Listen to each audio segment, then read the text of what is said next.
আসন্ন বিধানসভা নির্বাচনের আগে রাজ্য জুড়ে পরিবর্তন যাত্রা করছে বিজেপি। এই পরিবর্তন যাত্রা শুক্রবার দক্ষিণ দিনাজপুর জেলায় প্রবেশ করবে। এদিকে পরিবর্তন যাত্রা সফল করতে বৃহস্পতিবার দুপুরে দক্ষিণ দিনাজপুর জেলা জুড়ে বিজেপি ও বিজেপি যুব মোর্চার পক্ষ থেকে বাইক র্যালি করা হচ্ছে। এদিন হরিরামপুর বিধানসভা, গঙ্গারামপুর বিধানসভা, গঙ্গারামপুর শহর, তপন বিধানসভা, পতিরাম ও বালুরঘাট বিধানসভায় বিশ্বাসপাড়া বিজেপির এই বাইক র্যালি অনুষ্ঠিত হয়। হরিরামপুরে উপস্থিত ছিলেন বিজেপির জেলা সভাপতি স্বরূপ চৌধুরী সহ অন্যান্য বিজেপি নেতৃত্বরা। গঙ্গারামপুরে উপস্থিত ছিলেন গঙ্গারামপুরের বিজেপি বিধায়ক সত্যেন্দ্রনাথ রায়। পতিরামে উপস্থিত ছিলেন তপনের বিধায়ক বুধরায় টুডু সহ অন্যান্যরা। বালুরঘাটে উপস্থিত ছিলেন বিজেপি যুব মোর্চার জেলা সভাপতি শুভ চক্রবর্তী সহ অন্যান্যরা। মূলত বিজেপির পরিবর্তন যাত্রা যাতে সফলভাবে জেলায় অনুষ্ঠিত হয় তার জন্যই এই বাইক র্যালির আয়োজন করা হয়। কামাখ্যা তারাপীঠ সিদ্ধতান্ত্রিক গুরু প্রশান্ত শাস্ত্রী। কামাখ্যা তারাপীঠ যজ্ঞ সহ যে কোনো সমস্যার সমাধানে একমাত্র ভরসা। ঠিকানা রত্নজ্যোতি শোরুম, রত্নজ্যোতি মোড়, দেবীনগর, রায়গঞ্জ, উত্তর দিনাজপুর। মোবাইল নম্বর 8629986786। দেখুন, আজকে ভারতীয় জনতা যুব মোর্চার পক্ষ থেকে হরিরামপুর বিধানসভায় যে পরিবর্তন যাত্রা উপলক্ষে যুব মোর্চার পক্ষ থেকে যে বাইক র্যালি আর অনুষ্ঠিত হলো। আর আগামীকাল পরিবর্তন যাত্রার যে বুনিয়াদপুর শহরে সভা আছে, সকলকে এই বাইক র্যালির মাধ্যম দিয়ে আমরা আহ্বান করলাম যে এই পশ্চিমবঙ্গে এবার পরিবর্তনের লক্ষ্যে সকলকে আগামীকাল পরিবর্তন সভাতে আসার জন্য অনুরোধ করলাম।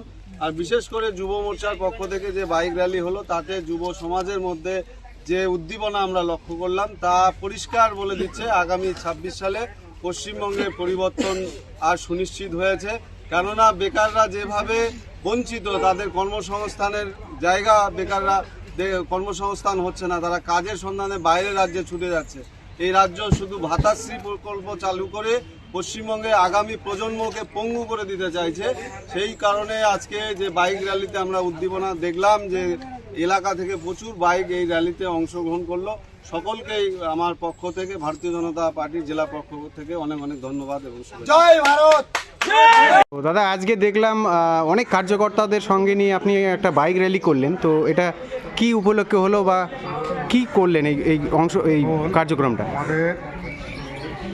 আজকে আমাদের দক্ষিণ দিনাজপুরে যে 6টি বিধানসভা আছে, সব বিধানসভাতে এরকম আমাদের র্যালি হচ্ছে।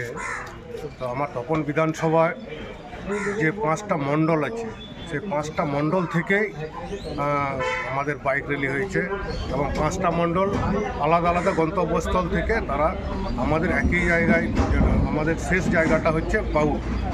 এই যে বাউল আপনারা দেখছেন, যে দুর্গা মন্দির, এখানে আমরা এসে পৌঁছেছি। তো আরও অলরেডি 2টা মণ্ডল পৌঁছে গেছে, আরও আমাদের 3টা মণ্ডল আর কিছুক্ষণের মধ্যে এখানে পৌঁছে যাবে।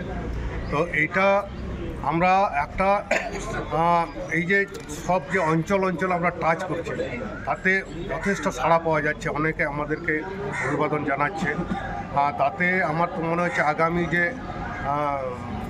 বিধানসভা নির্বাচন 26-এ, তো আমাদের লক্ষ্য যে মানুষের কাছে স্বতঃস্ফূর্ত এই যে একটা বার্তা পৌঁছানো, এবং আমাদের যে বার্তাটা পৌঁছাচ্ছে সেটা সত্যি মানুষের সাড়া এতটা পাচ্ছে যে মানে আগামী যে বিধানসভায় 26-এ বিধানসভা, এর থেকেই মনে হচ্ছে যেন মানে পরিবর্তন একেবারে মানে শুধু সময়ের অপেক্ষায়। তাই আজকে আমাদের এই বাইক র্যালি সমস্ত বিধানসভায় হয়েছে, আমাদের তখন বিধানসভার তার সাথে সাথে বিধানসভা আজকে র্যালি হচ্ছে। এই আমাদের কার্যক্রম। ধন্যবাদ। বালুরঘাট থেকে মান্টি সিং এর রিপোর্ট, কুলিক নিউজ।